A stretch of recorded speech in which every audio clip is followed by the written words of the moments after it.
बिस्मिल्लाहिर्रहमानिर्रहीम। अस्सलामुअलैकुम। Healthy TV में आप तमाम ahbab को खुश आमदीद। उम्मीद है आप तमाम दोस्त ahbab खैर व आफियत से होंगे। आज की वीडियो में जो नुस्खा आप ahbab के साथ शेयर करने लगा हूँ, ये खारिश, चपाकी, दाने, द्रफड़, पिंपल, इकनी छाइयाँ, ज़ख़म, नसूर, भंगंदर, बवासीर, खून की खराबी, मेकअप या वाइटिंग क्रीमों के असर बद को जल्द पर, जवानी के दाने और गर्ज, ये कि हर किस्म की स्किन एलर्जी का ये बेहतरीन लाजवाब और मुजर्रब तरीन इलाज है। आजमा लें, इंशाल्लाह स्किन की बीमारियां फौरी ख़त्म हो जाएंगी।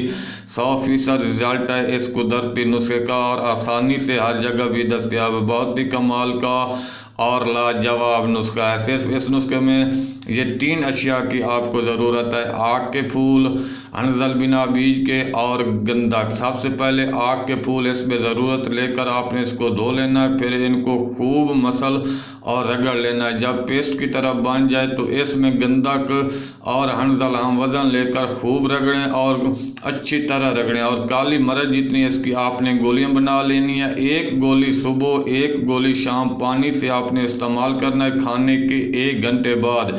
इंशाल्लाह इसके जो असर है वो फौरी शुरू हो जाएगा। स्किन की बीमारियां ख़त्म हो जाएंगी, खारिश, द्रफड़ वगैरह दूर हो जाएगी। बहुत ही कमाल का और लाजवाब नुस्खा है। तो ऐसे मरीज जो स्किन एलर्जी के मरीज हैं वो ये आसान सा देसी नुस्खा इस्तेमाल करें और अपनी दुआओं में याद रखें। मिलते हैं अगली वीडियो में एक नए नुस्खे के साथ, एक नए टोटके के साथ, एक नई इन्फॉर्मेशन के साथ। तब तक के लिए अल्लाह हाफिज़।